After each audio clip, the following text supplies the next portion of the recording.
Hello all, welcome to magnet brains. मैं रिया चौहान, आपकी दोस्त और होस्ट फॉर सोशल साइंस। आज आपके लिए लेकर आई हूँ रिवीजन एक्सप्रेस वाली सीरीज में मैन्युफैक्चरिंग इंडस्ट्रीज की कहानी। तो हम चालू कर दिए हैं हमारी रिवीजन सीरीज, जिसमें हम 20 मिनट्स में पूरे के पूरे चैप्टर को फट से रिवाइज कर रहे हैं, because this is all we need. हमने वन शॉट टॉपिक वाइज सब कुछ अच्छे से कर लिया है, लेकिन एग्जाम टाइम पे हमको जरूरत होती है कि बस कोई बैठ के फट से बता दे कि इसके बाद ये इस चैप्टर में ऐसा ऐसा ऐसा ऐसा बोला है।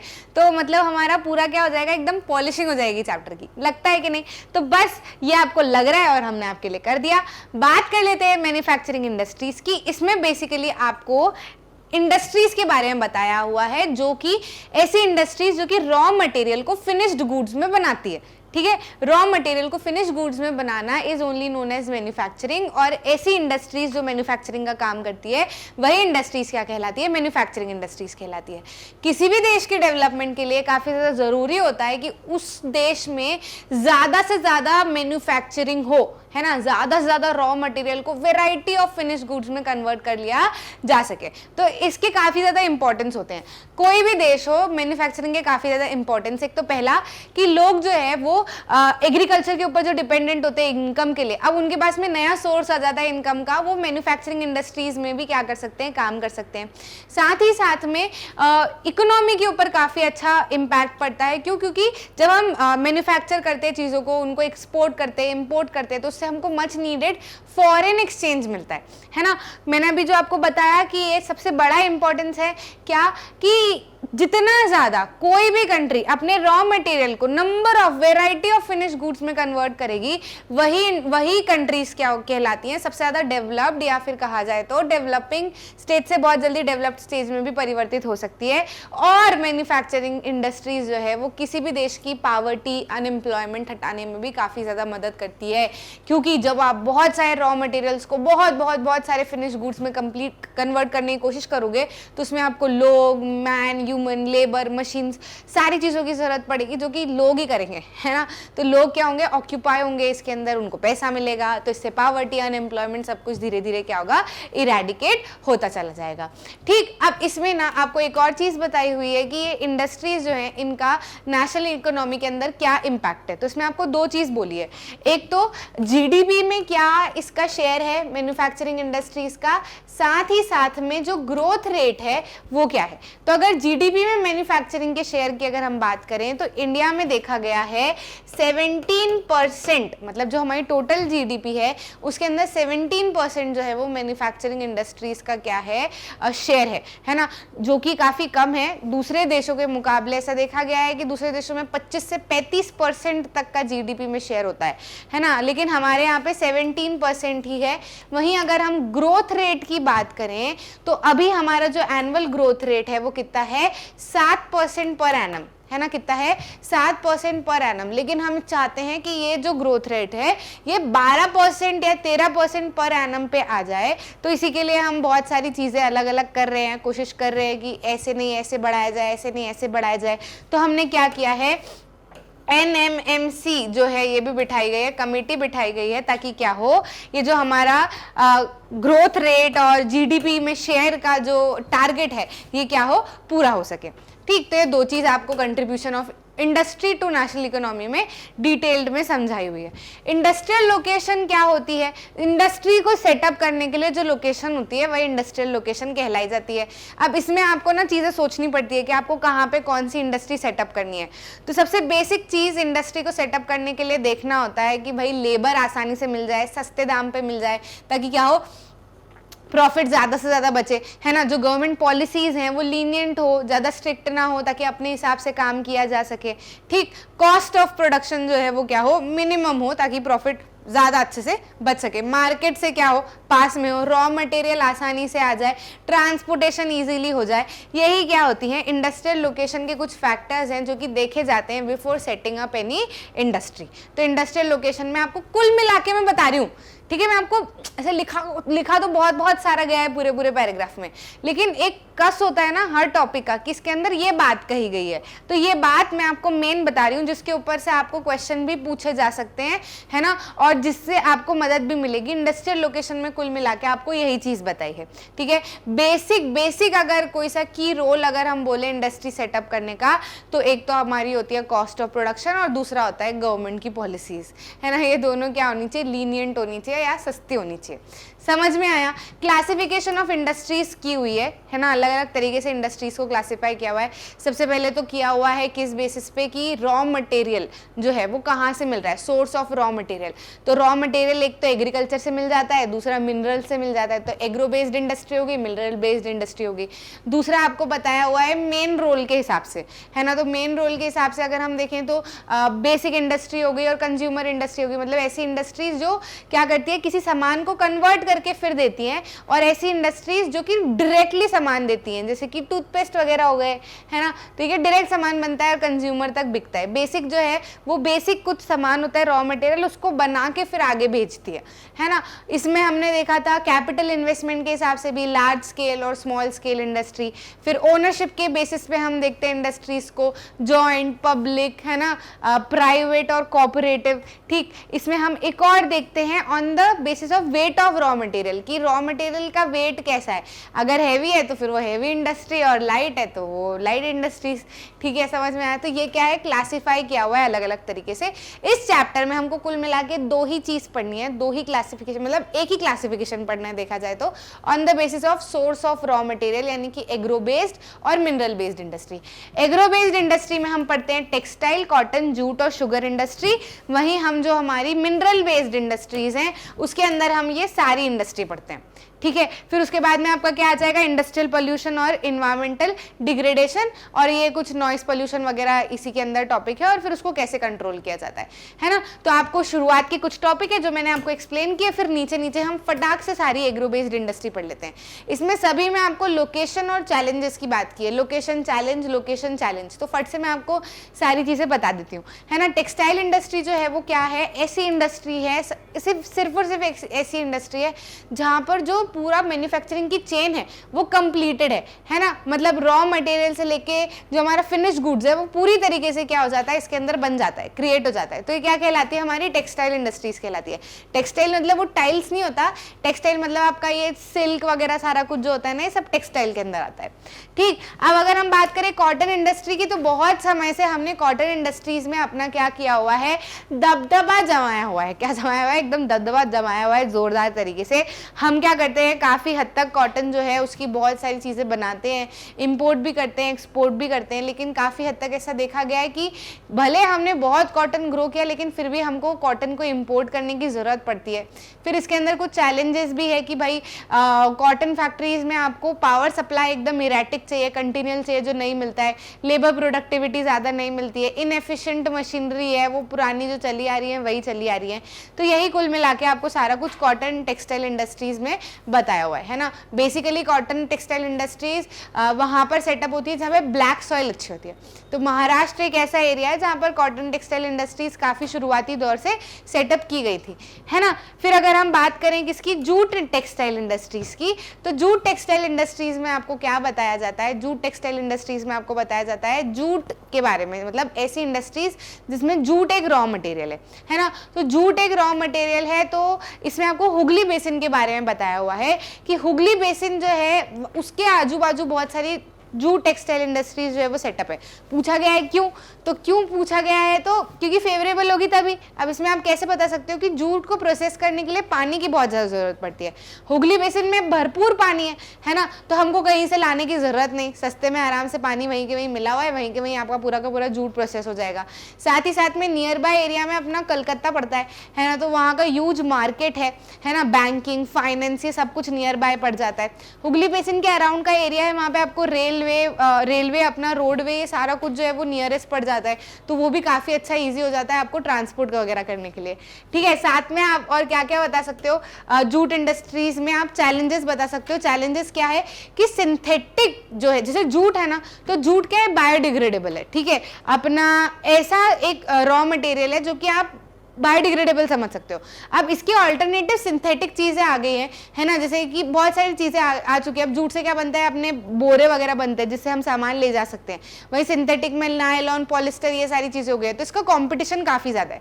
साथ ही में इंडिया का जो जूट है उसको बहुत कॉम्पिटिशन फेस करना पड़ता है विद अदर कंट्रीज, है ना, बांग्लादेश, ब्राजील वगैरह। ठीक, इसमें अभी अभी ऐसा देखा गया कि जब से गवर्नमेंट ने बोला है कि बायोडिग्रेडेबल हमको क्या करना है, पैकेजिंग यूज करनी है, तो फिर से हमारी जूट इंडस्ट्रीज क्या हुई है, इससे थोड़ी सी बूस्ट हो पाई है। तो बस यही चीजें हैं, है ना, किसकी जूट इंडस्ट्री की बात आपको इसके अंदर की हुई है कि मेजर चैलेंज जो है वो सिंथेटिक इंडस्ट्री से क्या करती है, फेस करती है। और लोकेशन कहाँ पे, हुगली बेसिन पे। तो क्यों है ये भी मैंने आपको सारा बता दिया। अब यहाँ पे हमने इंडस्ट्रियल लोकेशन में एक चीज मिस कर दी थी, क्या, एग्लोमरेशन इकोनॉमी की। ये शुरुआत में इंडिपेंडेंस के दौर से अगर हम देखें तो हमने क्या किया था, जहाँ पे हमको ट्रांसपोर्टेशन वगैरह ईजी पड़ता था, वाटरवेज ईजी पड़ता था, तो हमने वहाँ पे इंडस्ट्री सेटअप की, जैसे कैलकाटा में करी, मुंबई में करी, चेन्नई में करी, है ना, पोर्ट साइड पे हमने इंडस्ट्री सेटअप करी। अब आपने देखा कि जैसे जैसे इंडस्ट्री सेटअप होती है तो क्या होता जाता है, इंडस्ट्रीज के साथ में आपको आसपास की बैंकिंग, फाइनेंस, मार्केट, है ना, सब कुछ धीरे धीरे करके सेटअप होने लगता है। और वही सेटअप होते होते होते होते क्या हो जाता है, अर्बनाइजेशन होने लगता है एरिया में, एग्लोमरेशन इकोनॉमीज क्या बनने लगती है, वहां पर सेटअप होने लगती है। तो ये हमारी एग्लोमरेशन इकोनॉमी है। और इंडस्ट्रियलाइजेशन और अर्बनाइजेशन इसी तरीके से हैंड इन हैंड चलता है। वहीं हमको जो इंपॉर्टेंस ऑफ मैन्युफैक्चरिंग है उसमें भी हम एक चीज मिस कर गए कि अपना जो ये होता है एग्रीकल्चर और इंडस्ट्री, मैन्युफैक्चरिंग, ये क्या करती है, साथ साथ में चलती है। एग्रीकल्चर से इंडस्ट्री को काफी ज्यादा फायदा हुआ है और इंडस्ट्री से एग्रीकल्चर को काफी ज्यादा फायदा हुआ है ना। जो पाइप्स है, पीवीसी पाइप्स है, फर्टिलाइजर्स है, इंसेक्टिसाइड्स है, ये सब क्या है, इंडस्ट्रीज बनाती है। तो इसको खरीदता कौन है, एग्रीकल्चर वाले फार्मर्स, है ना। और फार्मर्स ही क्या करते हैं, बहुत सारे रॉ मटेरियल बना के, जैसे कॉटन, जूट वगैरह, ये सारा कुछ कौन बना के देता है, रॉ मटेरियल फार्मर्स बना के देते हैं। इसी से तो फिर इंडस्ट्रीज आगे चलती है। तो ये दोनों क्या है, दोनों एक दूसरे से एक्सक्लूसिव नहीं है, but they go hand in hand. तो ये भी मेजर क्वेश्चंस है, इंडस्ट्रियलाइजेशन और अर्बनाइजेशन कैसे साथ साथ में चलता है, कैसे एग्रीकल्चर और इंडस्ट्रीज हैंड इन हैंड चलती है, एक दूसरे से एक्सक्लूसिव नहीं है। तो ये कुछ क्वेश्चंस है जो आपको दिमाग में रखने हैं और इसके हमने मोस्ट इंपॉर्टेंट क्वेश्चंस वगैरह में भी डिस्कस किए हैं, तो हमको इसको मिस नहीं करना है ना। एट द एंड आपको शुगर इंडस्ट्री के बारे में बताया जाता है, जहां पर आपको गुड़, खंडेसरी जो है वो बनाई जाती है शुगर केन की मदद से। ऐसा देखा गया है कि मेजर चैलेंजेस ये फेस करती है क्योंकि ज़्यादा से ज़्यादा हमको बैगीज यूज़ करने की ज़रूरत है। वो शुगर केन जो होता है उसको कचड़ा जो उसका बाद का बचता है हम उसको वेस्ट कर देते हैं, फेंक देते हैं, लेकिन हमको उसको ज़्यादा से ज़्यादा यूटिलाइज करने की ज़रूरत है। साथ में इसका जो रॉ मटेरियल होता है बहुत हैवी होता है, तो उसमें हमको ट्रांसपोर्टेशन में थोड़ी सी परेशानी आती है। अभी ऐसा देखा गया कि सदर्न और वेस्टर्न एरियाज में ये काफ़ी हद तक शिफ्ट होने लगी हैं।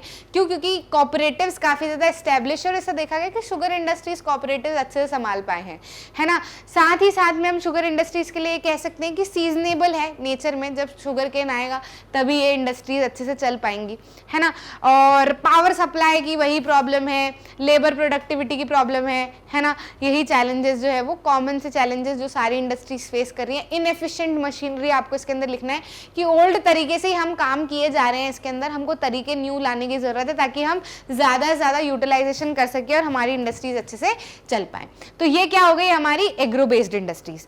सभी में आपको यही देखना है, लोकेशन क्या है इसका और चैलेंजेस क्या है, लोकेशन चैलेंज, बाकी जो भी एक्स्ट्रा है उसको आप हटा दो, ज़्यादा दिमाग लगाने की ज़रूरत नहीं है ना। इसी में अगर हम मिनरल बेस्ड इंडस्ट्री की बात करें तो आयरन एंड स्टील इंडस्ट्रीज हैं, इनको बेसिक और हेवी इंडस्ट्री भी कहा जाता है क्योंकि बेसिक से रॉ मटेरियल होता है उससे बहुत सारी चीज़ें बनाई जा सकती है। हेवी है क्योंकि रॉ मटेरियल काफ़ी हेवी होता है।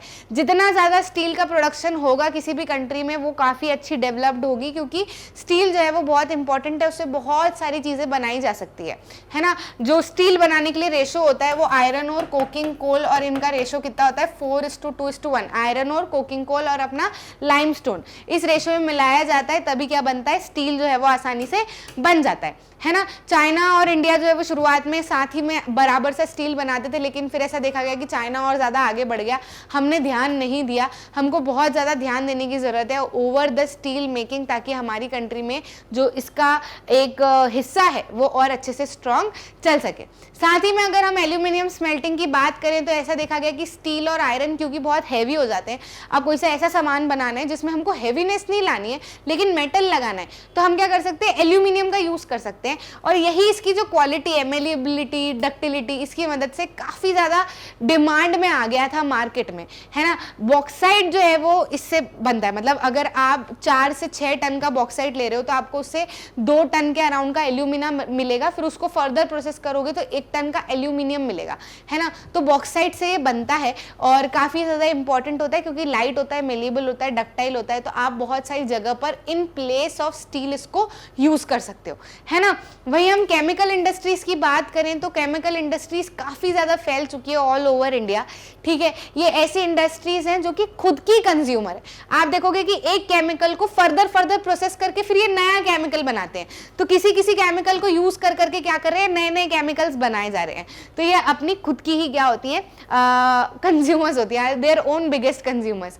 फर्टिलाइजर इंडस्ट्री की बात करें तो ग्रीन रिवॉल्यूशन के बाद में fertilizer industry all over India फैल चुकी है क्योंकि पाइपलाइंस आसानी से सब दूर इनको लाने ले जाने में मदद कर रही हैं और डिमांड भी काफ़ी ज़्यादा फार्मर्स की बन चुकी है, सब्सिडी वगैरह हम देने लगे हैं, तो बहुत अच्छे से फर्टिलाइजर इंडस्ट्रीज का भी काम चल रहा है। ऑटोमोबाइल इंडस्ट्रीज, ग्लोबलाइजेशन के बाद से तो हमको बहुत ज़्यादा फायदा मिला है ऑटोमोबाइल इंडस्ट्रीज में, कार्स वगैरह सारी अलग अलग चीज़ें जो है वो हम आसानी से एक जगह से दूसरी जगह लाना ले जाना कर पाए हैं और इससे लोगों को भी बहुत बूस्ट मिला है इन जनरेटिंग एम्प्लॉयमेंट। सीमेंट इंडस्ट्रीज का भी हम एक्सपोर्ट भी कर रहे हैं, इम्पोर्ट भी कर रहे हैं और काफ़ी अच्छा प्रोडक्शन सीमेंट इंडस्ट्री का भी चल रहा है, इतना ही आपको इसके अंदर बताया हुआ है। इंफॉर्मेशन टेक्नोलॉजी और electronic industry, mobile phone, telephone, है ना, जो भी चीज़ें हैं, अब तो बहुत ज़्यादा डिमांड बढ़ गई है, तो इसके अंदर भी यूथ जो है वो काफ़ी ज़्यादा इंडिया का इन्वॉल्व है और इससे भी इंडिया की इकोनॉमी को काफ़ी ज़्यादा मदद मिल रही है।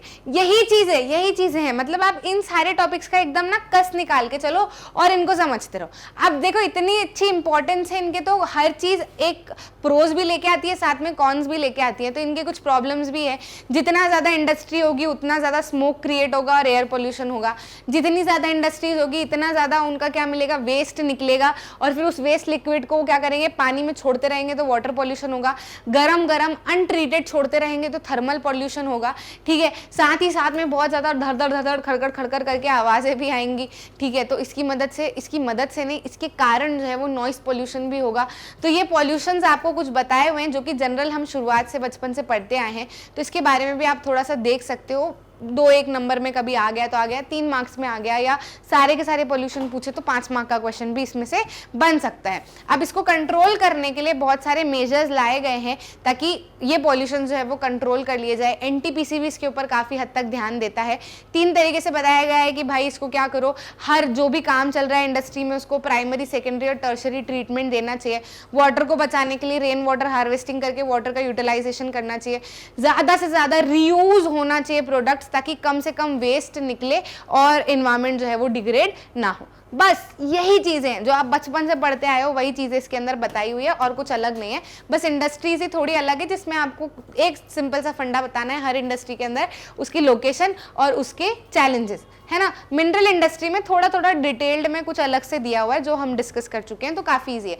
बस उसकी डिटेल्ड आप निकाल लेना, तो उसमें आपको शॉर्ट आंसर टाइप में या वेरी शॉर्ट में कुछ चीज़ें पूछी जा सकती है, ठीक। इसी तरीके से वीडियोज है वो मैग्नेट ब्रेन्स पे एकदम फ्री ऑफ कॉस्ट आपको अवेलेबल है। हम चाहते हैं कि आप फट से जो हमने वन शॉट टॉपिक वाइज सारा कुछ रिवाइज किया है वैसे ही आप क्या करो, इनको भी फट से पूरा का पूरा रिवाइज कर लो ताकि एग्जाम टाइम पे आपको इन वीडियो से काफ़ी हद तक मदद मिले, आपको इधर उधर कहीं या गलत सलत समझने की किसी से ज़रूरत ना पड़े और आप एक जगह से अच्छे सोर्स से पूरा का पूरा चैप्टर रिवाइज कर लो ताकि एग्जाम में आपको फट से ध्यान रहे कि ये आंसर मेरे को उस पैराग्राफ में से मिलेगा, ये उसमें से मिलेगा, और पूरे के पूरे आपकी जो आंसर की एक्यूरेसी है वो भी इम्प्रूव होगी इसकी मदद से। तो आपको रिविजन वीडियोस बिल्कुल भी मिस नहीं करने हैं। 20 मिनट्स में हम कोशिश कर रहे हैं कि पूरा का पूरा चैप्टर अच्छे से रिवाइज कर लें ताकि कम समय में हम ज़्यादा से ज़्यादा रिटेन कर पाएँ। अच्छा लगा तो लाइक करना, शेयर करना अपने दोस्तों के साथ में और चैनल को सब्सक्राइब ज़रूर करना ताकि आप कोई भी ऐसी इंपॉर्टेंट वीडियो मिस ना कर जाएं।